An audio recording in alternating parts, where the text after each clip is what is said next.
Very good morning, everyone.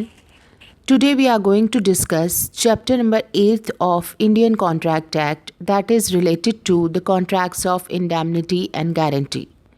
क्षतिपूर्ति और guarantee यानी प्रत्याभूति के विषय में chapter number 8 of contract act deal with करता है, जो कवर करता है सेक्शन 124 से 147। आज हम इन प्रोविजंस के बारे में बात करेंगे। कॉन्ट्रैक्ट ऑफ इंडैमनिटी, क्षतिपूर्ति के संविदा, सेक्शन 124 इसे डिफाइन करता है। A contract of indemnity is a contract by which one party promises to save the other from loss। एक ऐसा संविदा जिसमें एक पक्षकार प्रॉमिस करता है कि वो दूसरे व्यक्ति को नुकसान से बचाएगा। वो नुकसान जो उसे किसकी वजह से हुआ, loss caused to him by the conduct of the promisor himself. वो नुकसान जो उसे प्रॉमिसर की वजह से हुआ, यानी जो व्यक्ति प्रॉमिस कर रहा है कि मैं आपको लॉस से बचाऊंगा अगर कि मेरी वजह से आपको कोई नुकसान हुआ, और bye the conduct of any other person, या फिर उसका कहना है कि अगर आपको किसी अन्य व्यक्ति के बिहेवियर या कंडक्ट से या आचरण से कोई नुकसान होता है तो मैं उसे सेव करूंगा। इंडैमनिटी के कॉन्ट्रैक्ट में दो पार्टीज़ होती हैं। एक व्यक्ति जो प्रॉमिस कर रहा है कि वो दूसरे को नुकसान से बचाएगा, वो कहलाता है इंडैम्निफायर यानी क्षतिपूर्तिकर्ता। The party who is promised to be saved और protected against loss is known as indemnity holder. वो पक्षकार जिसे नुकसान से बचाने का प्रॉमिस किया जाता है वो कहलाता है क्षतिपूर्तिधारी। तो दो पार्टीज हो गई, इंडैम्निफायर और इंडैमनिटी होल्डर। एक इलस्ट्रेशन के थ्रू हम सेक्शन 124 को डिस्कस करते हैं। A contract to indemnify B against the consequences of any proceedings which C may take against B in respect of certain sum of rupees 2 lakhs। A ने B को promise किया कि अगर सी ने बी के खिलाफ कोई लीगल प्रोसीडिंग की 2 लाख रुपए लेने के लिए, तो इस स्थिति में ए इंडैम्निफाई करेगा बी को, यानी नुकसान की भरपाई करेगा अगर सी ने बी के अगेंस्ट कोई लीगल प्रोसीडिंग किया। This is a contract of indemnity. इस कॉन्ट्रैक्ट में ए इंडैम्निफायर है और बी इंडैमनिटी होल्डर है। एक और इलस्ट्रेशन डिस्कस करते हैं। ए जो कि एक कंपनी में शेयर होल्डर है, वो अपना शेयर सर्टिफिकेट खो देता है और अप्लाई करता है डुप्लीकेट कॉपी के लिए। Company duplicate share certificate issue करने के लिए रेडी है, लेकिन उसका कहना है कि ए को एक इंडैमनिटी बॉन्ड भरना होगा कि अगर कोई अन्य व्यक्ति genuine holder original certificate produce करेगा और कंपनी को कोई लॉस होगा, तो इस स्थिति में ए नाम का व्यक्ति उस नुकसान की भरपाई करेगा। यहाँ पे इंडैमनिटी बॉन्ड जो भरा है ए ने, ये ए और कंपनी के बीच में एक इंडैमनिटी का कॉन्ट्रैक्ट अराइज करता है। राइट तो इंडैमनिटी की कॉन्ट्रैक्ट से हमें क्या पता चला? There are two parties, one is indemnifier क्षतिपूर्तिकर्ता, नंबर 2 इज इंडैमनिटी होल्डर क्षतिपूर्तिधारी। एक व्यक्ति दूसरे को नुकसान से बचाने के लिए प्रॉमिस कर रहा है। इंडैम्निफायर प्रॉमिस कर रहा है इंडैमनिटी होल्डर को कि अगर इंडैमनिटी होल्डर को किसी प्रकार का कोई नुकसान होता है तो वो उस नुकसान को बेयर करेगा और इंडैमनिटी होल्डर को प्रोटेक्ट करेगा। अब यहाँ नुकसान किसकी वजह से हो रहा है? या तो खुद इंडैम्निफायर यानी प्रॉमिसर की वजह से, और या फिर किसी अन्य व्यक्ति थर्ड पार्टी की वजह से।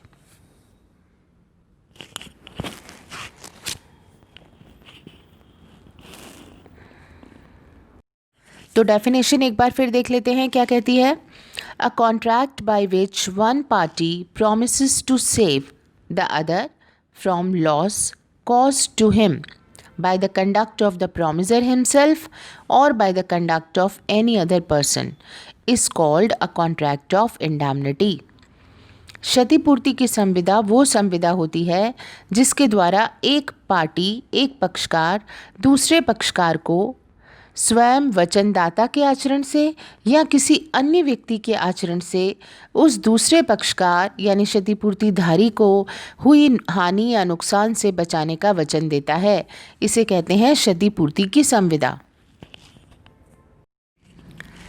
अब यहाँ हम बात करें what is the difference between section 31 contingent contract and section 124 contract of इंडैमनिटी।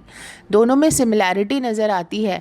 Section 31 जो आपने पहले पढ़ा है, जहाँ on the basis of some event happening or non happening of some event किसी कॉन्ट्रैक्ट का परफॉर्मेंस किया जाता है, तो वहाँ पर भी ये नज़र आता है कि अगर इन फ्यूचर किसी पक्षकार को कोई नुकसान होता है तो उस नुकसान की भरपाई की जाएगी। जैसे आपने वहाँ सेक्शन 31 में इलस्ट्रेशन देखा था कि मकान का इंश्योरेंस करवाया गया, इंश्योरेंस कंपनी और जो मकान का ओनर है उसके बीच में एक कॉन्ट्रैक्ट हो रहा है।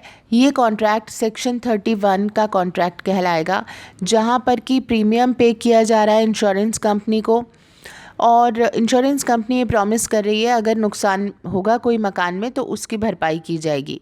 तो on the happening of some event यानी अगर मकान में नुकसान होता है तो उसकी कंपनसेशन जो है वो दी जाएगी। परफॉर्मेंस डिपेंड करती है किसी इवेंट पे। आपको 124 के इंग्रेडिएंट भी लगभग वैसे ही नज़र आ रहे होंगे कि जहां एक व्यक्ति इंडेमनीफायर के रोल में है, दूसरा इंडेमनिटी होल्डर के रूप में। लेकिन सेक्शन 31 और 124 में डिफरेंस है। सेक्शन 31 में नॉन ह्यूमन एजेंसीज़ के द्वारा किए गए नुकसान को भी कवर किया गया है, लेकिन 124 केवल बात करता है ह्यूमन एजेंसीज़ के द्वारा किए गए नुकसान की। इसकी डेफिनेशन में ही क्लियर कहा गया है कि बाय द एक्ट ऑफ प्रोमिजर और conduct of any other person कोई लॉस होता है तो उसको ये कवर करेगा। यानी सेक्शन 1 का क्राइटेरिया नैरो है, वाइडर नहीं है। सेक्शन 31 में वाइडर क्राइटेरिया है। सेक्शन 31 नॉन ह्यूमन एजेंसीज़ के नुकसान को भी कवर करता है, जैसे एक्ट ऑफ गॉड है ना, वॉल्केनो हो गया, भूकंप आ गया, बाढ़ आ गई, आंधी तूफान, एक्ट ऑफ गॉड की जो चीज़ें हैं उनको भी यहाँ पे नुकसान को कवर किया गया है 31 में। लेकिन 124 में स्पेशली कह दिया गया कि नॉन ह्यूमन एजेंसी की बात नहीं है, केवल ह्यूमन एजेंसी यानी किसी व्यक्ति के या अन्य व्यक्ति के आचरण को ही यहाँ पे कवर किया गया है नुकसान के लिए। तो हमें ध्यान रखना है there is a difference between 124 and 31। Contract of indemnity according to section 124 is not exhaustive, it is narrower in its scope.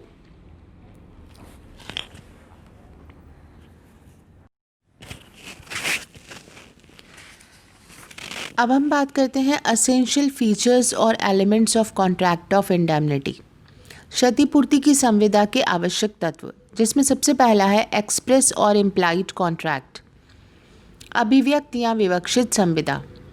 Indemnity का कॉन्ट्रैक्ट एक्सप्रेस या इम्प्लाइड कॉन्ट्रैक्ट के रूप में हो सकता है। एक्सप्रेस अभिव्यक्त संविदा, रिटन या वर्बल वे से की गई कॉन्ट्रैक्ट, और इम्प्लाइड यानी कि बाय बिहेवियर और कंडक्ट आचरण द्वारा की गई संविदा। एडम्सन वर्सेस जार्विस के केस के फैक्ट डिस्कस करते हैं। ए ने कुछ कैटल्स बी के इंस्ट्रक्शंस पर बेचे हैं, जिसके बारे में ए को ये जानकारी है कि ये कैटल्स बी के हैं, लेकिन सब्सिक्वेंटली ये पता चलता है कि इन कैटल्स का ओनर बी नहीं सी है। सी ने नुकसान को रिकवर करने के लिए ए के खिलाफ कार्यवाही की और ए ने यहाँ पे कंपनसेशन सी को दिया, और लेटर ऑन ए ने बी के खिलाफ इंडेमनिटी के लिए कंपनसेशन के लिए सूट फाइल किया। यहाँ पर A could recover the loss from B.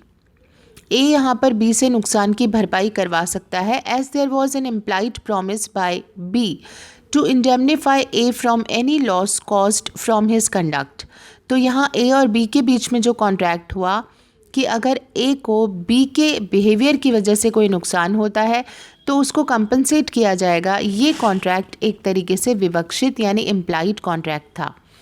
तो इंडेमनिटी का कॉन्ट्रैक्ट एक्सप्रेस भी हो सकता है और इम्प्लाइड भी। सेकंड एलिमेंट है कंपनसेशन ऑफ लॉस, यहाँ लॉस का होना ज़रूरी है। अगर यहाँ पे इंडैमनिटी होल्डर को किसी तरीके का कोई नुकसान नहीं हुआ है तो उसकी भरपाई करने की आवश्यकता कहाँ है?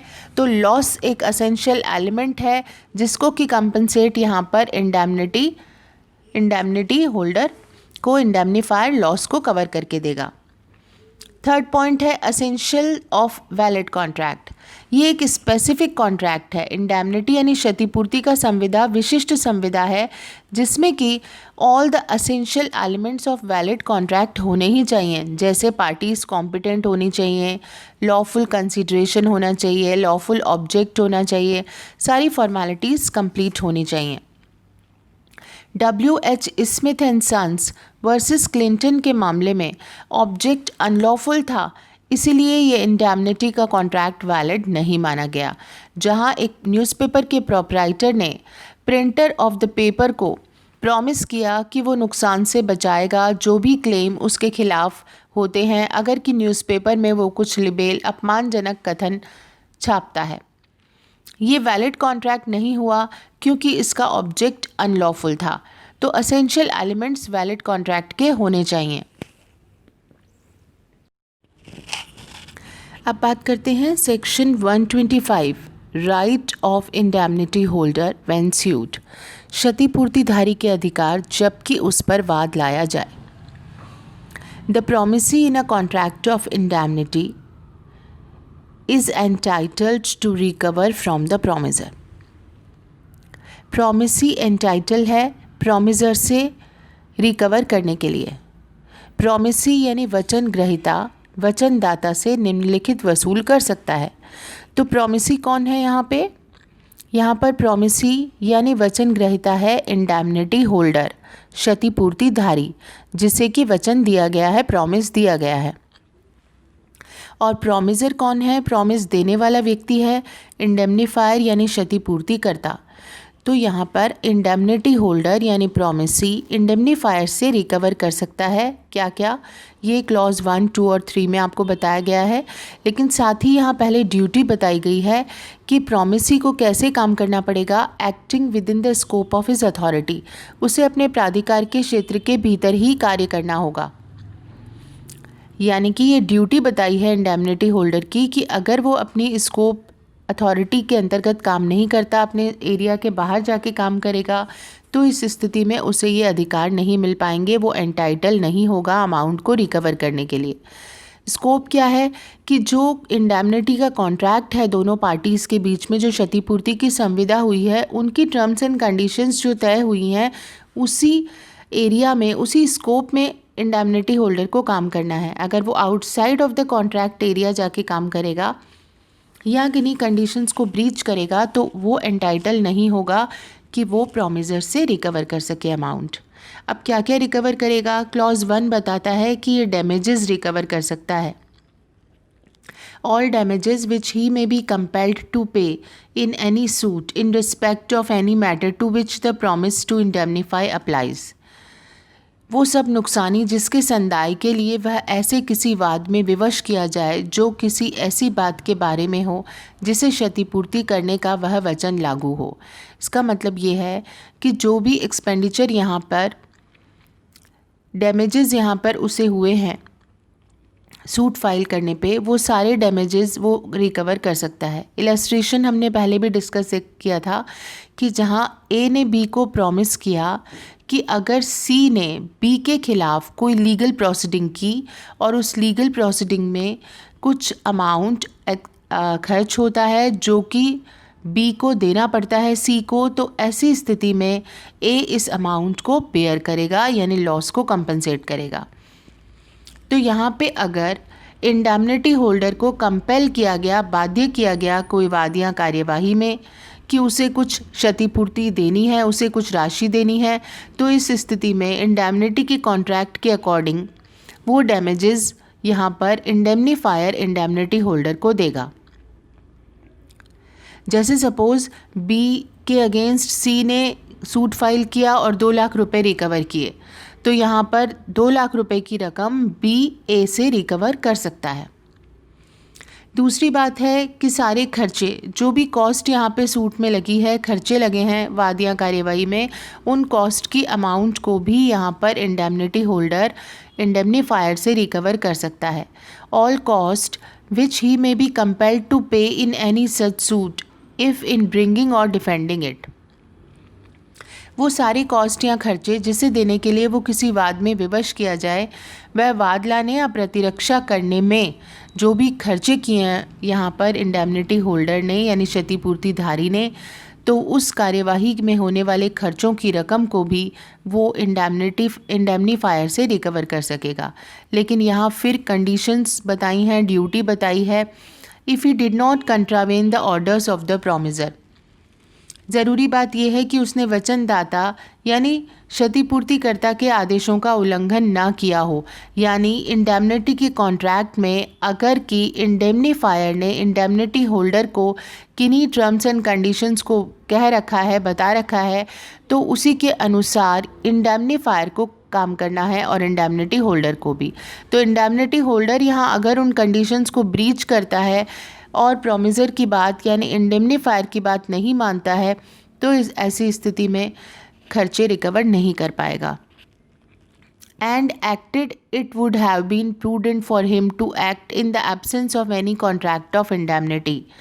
और साथ ही इस प्रकार क्षतिपूर्तिधारी ने काम किया हो जिस प्रकार कार्य करना क्षतिपूर्ति की संविदा के अभाव में उसके लिए प्रज्ञा युक्त होता। यानी कि अगर क्षतिपूर्तिधारी इंडेमनिटी होल्डर अगर किसी इंडेमनिटी के कॉन्ट्रैक्ट में नहीं आया होता, तो वो खुद अपने लिए किस प्रकार से इन एक्सपेंडिचर को मीट आउट करता और क्या स्टेप उठाता, वही स्टेप यहाँ पे वो उठा सकता है as a ordinary prudent person. ऐसा नहीं है कि क्योंकि खर्चा यहाँ पे कौन देगा, इंडेमनीफायर देगा, तो इंडेमनिटी होल्डर अपनी मर्जी से जो आवश्यकता नहीं है अननेसेसरी एक्सपेंडिचर्स भी बेयर करे क्योंकि ये उसे पे नहीं करना। तो ये ऑर्डिनरी प्रूडेंट पर्सन का काम नहीं कहा जाएगा। जैसे मान लीजिए अगर बी को यहाँ पर लीगल प्रोसीडिंग जो सी ने चलाई उसके लिए एडवोकेट अपॉइंट करना था और उसने जो एडवोकेट अपॉइंट किया, हायर किया, वो बहुत ज़्यादा फ़ीस लेने वाला एक एडवोकेट हायर किया क्योंकि उस मामले में उसे लगा कि यहाँ पर ये पैसा उसे तो देना नहीं है, एडवोकेट की फ़ीस उसे नहीं देनी है। तो मामला चाहे अति आवश्यक नहीं है, ज़्यादा सीरियस नेचर का भी मामला नहीं था, कोई दूसरा एडवोकेट भी इस मैटर को संभाल लेता, लेकिन इसने बहुत एक्सपेंसिव फ़ीस देकर और एक सीनियर एडवोकेट को हायर किया इस मामले के लिए, जबकि वो खुद अगर इस मामले में अगर इंडेमनिटी का कॉन्ट्रैक्ट नहीं होता तो ये खर्चा नहीं करता क्योंकि उसकी आवश्यकता ही नहीं थी। तो यहाँ उसने ऑर्डिनरी प्रूडेंट पर्सन की तरह काम नहीं किया, तो फिर ये कॉस्ट रिकवर भी वो नहीं कर पाएगा। 2 लाख रुपए उसने फ़ीस लगा दी एडवोकेट को देने में, जहाँ पर कि 10-20 हज़ार से भी काम चल सकता था। फिर वो 2 लाख रुपए चाहता है कि ये कॉस्ट जो है वो कौन बेयर करे, इंडेमनीफायर बेयर करे। तो इसने ऑर्डिनरी प्रूडेंट पर्सन की तरह काम नहीं किया है, यहाँ पे उसे ये खर्चा नहीं मिलेगा। साथ ही if the promisor authorised him to bring or defend the suit, यहाँ पे प्रोमिसी को यानी इंडेमनिटी होल्डर को ऐसे काम करना है जैसे इंडेमनीफायर ने उसे ऑथोराइज किया हो किसी काम को करने के लिए, वाद लाने या प्रतिरक्षा करने के लिए। एक तरीके से वो इंडेमनीफायर के एजेंट के रूप में काम कर रहा है, उसे इस तरीके से काम करना चाहिए क्योंकि आफ्टर ऑल जो भी एक्सपेंडिचर मीट आउट हो रहे हैं वो किसके द्वारा हो रहे हैं, प्रोमिसर यानी इंडेमनीफायर के द्वारा हो रहे हैं। तो सेकंड क्लॉज में आपने पढ़ा कि सूट या कार्यवाही में जितने भी खर्चे लगेंगे यहाँ इंडेमनीफायर के यानी प्रोमिसी के, वो सारे वो रिकवर कर सकता है प्रोमिसर यानी इंडेमनीफायर से। लेकिन उसकी कुछ ड्यूटीज़ हैं यहाँ प्रोमिसी इंडेमनिटी होल्डर की। क्या ड्यूटीज़ हैं? वो ऑर्डर्स ऑफ द प्रोमिसर जो हैं उनका कंट्रावेन नहीं करेगा, वचनदाता के आदेशों का उल्लंघन नहीं करेगा, इस प्रकार से काम करेगा जैसे अगर क्षतिपूर्ति का कॉन्ट्रैक्ट ना होता उसकी एब्सेंस में वो as a ordinary prudent person करता, और इस तरह से काम करेगा जैसे कि प्रोमिसर ने उसे खुद ऑथोराइज किया है किसी काम को करने के लिए।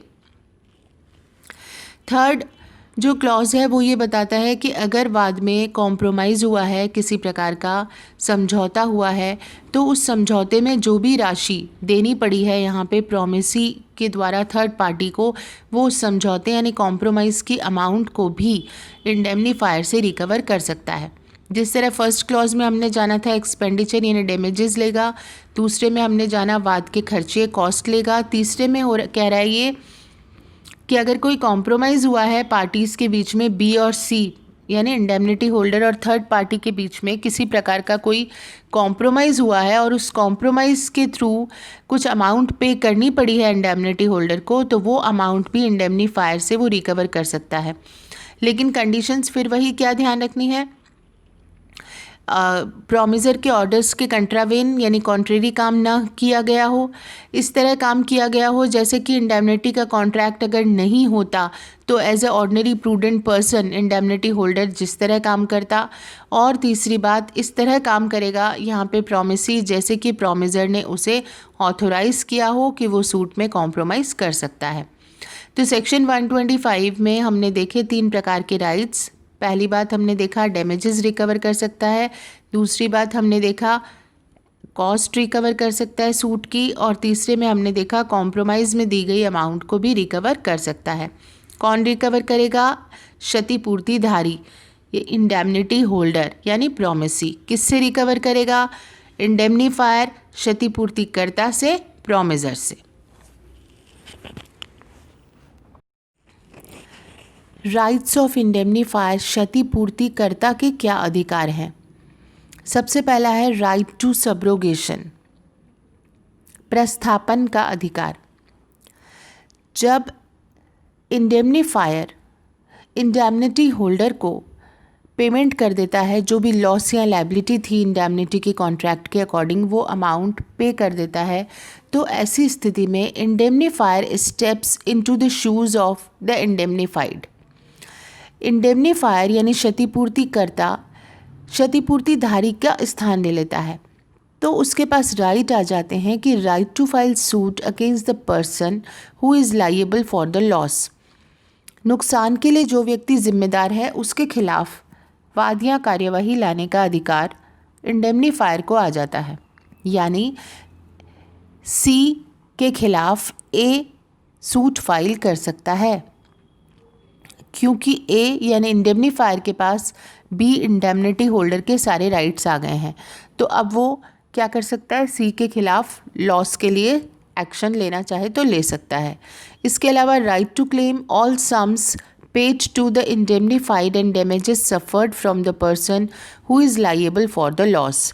जो व्यक्ति इस नुकसान के लिए जिम्मेदार है उस व्यक्ति के खिलाफ वाद या कार्यवाही लाकर क्षतिपूर्ति प्राप्त करने का अधिकार भी यहाँ पर इंडेमनीफायर के पास आ जाता है। तो कहने का मतलब इंडेमनिटी होल्डर के जितने अधिकार थे वो सारे इंडेमनीफायर के पास आ जाएंगे। दूसरा है राइट टू इक्विटीज, समता का अधिकार। जब अमाउंट पे कर दिया जाता है on payment of the amount of loss or liability to the indemnifier is entitled to all equities which the indemnified could have enforced against the third party liable for loss. Equity यानी समता के अधिकार के अनुसार indemnifier entitle हो जाता है कि जिस तरह इंडेमनिटी होल्डर थर्ड पार्टी के खिलाफ सूट फाइल कर सकता था लॉस के लिए, वैसे ही यहाँ पर इंडेमनीफायर भी सूट फाइल कर सकता है थर्ड पार्टी के खिलाफ। थर्ड है राइट टू रिफ्यूज़ इंडेमनिटी, क्षतिपूर्ति से इनकार का अधिकार। अगर कि indemnity holder beyond the scope of contract of indemnity करता है काम, तो ऐसी स्थिति में इंडेमनीफायर का ये राइट है कि वो क्षतिपूर्ति करने से मना कर सकता है। कॉन्ट्रैक्ट की टर्म्स एंड कंडीशंस के अकॉर्डिंग ही इंडेमनिटी होल्डर को काम करना है। अगर वो बियॉन्ड द स्कोप जाके काम करेगा तो इंडेमनीफायर क्षतिपूर्ति देने से मना कर सकता है। तो 3 राइट्स देखे हमने, राइट टू सब्रोगेशन प्रस्थापन का अधिकार, राइट टू इक्विटी समता का अधिकार, और राइट टू रिफ्यूज़ इंडेमनिटी यानी क्षतिपूर्ति से इनकार करने का अधिकार। कमेंसमेंट ऑफ इंडेमनीफायर्स लायबिलिटी, क्षतिपूर्तिकर्ता की के दायित्व की सीमा कब प्रारंभ होती है? इस बारे में डिफरेंट हाई कोर्ट्स के डिफरेंट ओपिनियन हैं। गजानन मोरेश्वर वर्सेस मोरेश्वर मदाम के मामले में ये कहा गया कि जैसे ही इंडेमनिटी होल्डर को कोई नुकसान होता है तो उसी स्थिति में इंडेमनीफायर से वो लॉस रिकवर करने के लिए अधिकारिता रखता है। तो यहाँ पर इंडेमनीफायर की लायबिलिटी तब अराइज होती है जबकि इंडेमनिटी होल्डर को कोई नुकसान होता है, उससे पहले नहीं।